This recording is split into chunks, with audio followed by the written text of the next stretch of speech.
Assalamualaikum warahmatullahi wabarakatuh. Shalom, Om Swastiastu, Namo Buddhaya, dan salam kebajikan. Halo teman-temanku semua, perkenalkan nama saya Rifano Julian Kinanta. Saya berasal dari Sekolah SMA N3 Kota Tangerang Selatan, dan saya berasal dari kelas 11-2. Pada konten kali ini, saya akan membahas materi restorasi Meiji yang berada di Jepang atau terjadi di Jepang. Dan sebelumnya, materi ini tuh sebenarnya udah dibahas guys sama teman aku yang bernama Raka Dinan Uzais. Mungkin dia akan membahas lebih gak sedetail saya, mungkin ya. Tapi mungkin saya disini akan membahas yang lebih detail. Oke, kita lanjut aja ke videonya. Oke, kita langsung masuk aja ke materinya. Yang pertama, di restorasi Meiji itu sempat terjadi krisis identitas atau dilema kapal hitam. Jepang di bawah keshogunan Tokugawa yang dipegang selama 250 tahun lebih hidup dalam kedamaian yang sangat stagnan. Kelas sosial dipatok mati. Samurai di paling atas, yaitu ada selanjutnya ada petani, pengrajin, dan yang paling bawah ada pedagang. Saat Commodore Matthew Perry datang pada tahun 1853 dengan kapal bertenaga uap dan meriam besarnya, Jepang sangat mengalami culture shock. Mereka sadar bahwa teknologi mereka sangat tertinggal sejauh ratusan tahun, walaupun memang tahunnya sama ya. Shogun berada di posisi buah si malakama. Kalau dia melawan, Jepang akan hancur seperti Tiongkok dalam perang candu. Kalau dia tunduk, Shogun akan dianggap mengkhianati bangsanya sendiri. Akhirnya, Shogun tetap memilih nunduk. Dan inilah yang memicu munculnya kelompok Shishi atau aktivis politik radikal dari klan-klan pinggiran yang merasa Shogun sudah kehilangan mandat langitnya. Yang kedua, terjadinya aliansi rahasia yang mengubah sejarah. Kunci kemenangan dari restorasi Meiji tersebut adalah bersatunya dua musuh bebuyutan. Yang pertama ada Satsuma dan yang kedua ada Choshu. Satsuma itu mempunyai keunggulan militer dan hubungan dagang secara diam-diam dengan negara Inggris.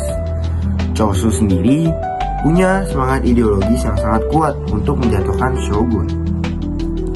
Tokoh yang bernama Sakamoto Ryoma terlihat bahwa jika kedua klan tersebut terus bertengkar, Jepang akan dimakan oleh kekuatan barat. Prancis sendiri mendukung shogun, Inggris mendukung pemberontak. Ryoma akhirnya berhasil menyatukan mereka dalam aliansi Sacho. Aliansi tersebut yang menjadikan otot militer itu dibalik naiknya Kaisar Meiji pada tahun tersebut.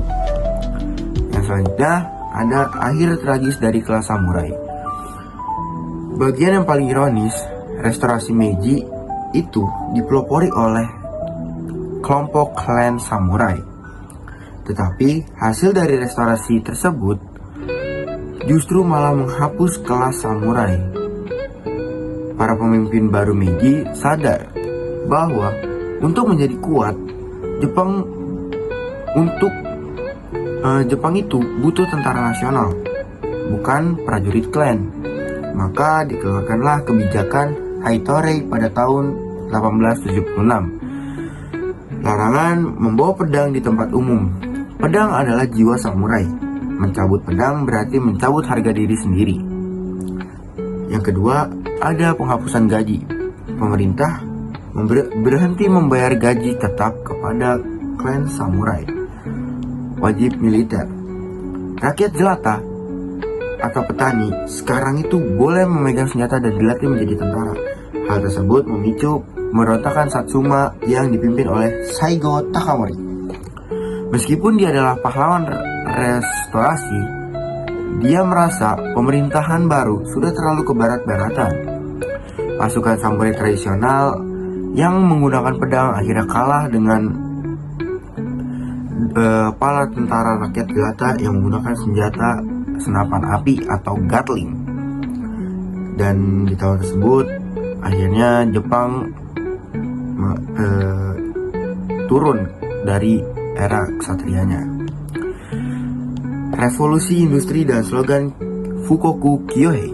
Pemerintahan Meiji mengusungkan moto Fukoki Kyohei atau negara kaya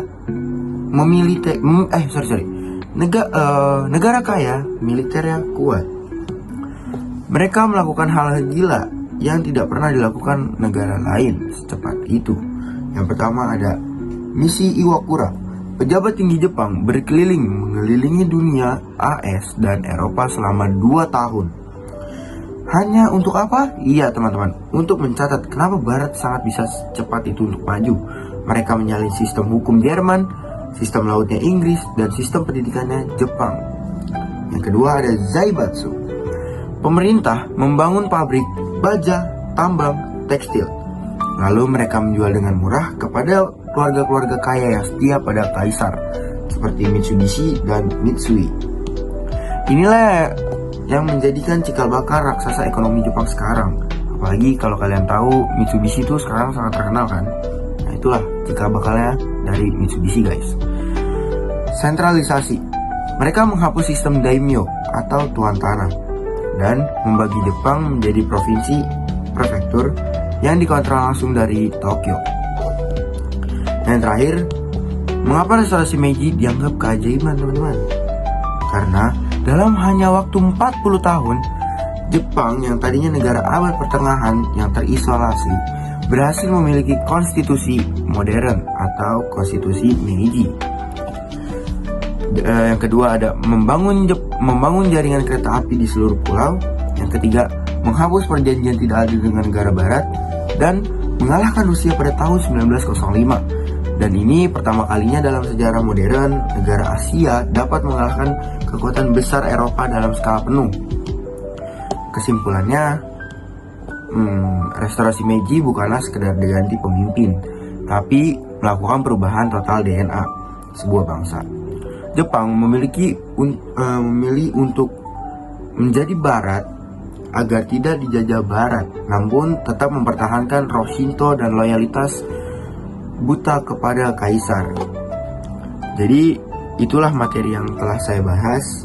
Kalau mungkin kalian merasa banyak salah dari saya atau mungkin saya banyak kurangnya dan kalian masih kurang paham dengan materi ini, mungkin kalian bisa lihat di video teman saya satu. Kalau mungkin kalian belum paham juga, boleh kalian mungkin searching di AI, di Google, di YouTube. Itu pasti sudah banyak banget guys. Jadi mohon maaf ya teman-teman, mungkin kalau aku banyak kurangnya karena memang masih belajar juga. Jadi terima kasih buat teman-teman yang sudah menonton video ini. Terima kasih buat teman-teman semua yang sudah nonton video saya sampai habis. Kalau mungkin gak nonton sampai habis juga gak apa-apa, yang penting kalian sudah lihat video ini. Terima kasih banget. Terima kasih. Karena apa? Iya, karena saya perlu belajar dari teman-teman semua. Kalian boleh tulis di kolom komentar akun ini kalau mungkin kalian mau ngasih saran atau mungkin kalian ingin sesuatu di komen ya. Tolong di komen dan di like. Mungkin kalian share juga ke keluarga-keluarga kalian. Kalian share ke teman-teman kalian yang mau belajar gitu kan. Belajar Jepang gitu kan. Kapan lagi kalian belajar Jepang guys? Ayo guys, come on. Kita belajar bersama ya. Jadi kalian jangan pernah salah gunakan media sosial untuk yang aneh-aneh lah ya. Ini kita belajar bareng-bareng ya. Sudah. Saatnya sudah akhir tadi. Terima kasih dan jumpa lagi.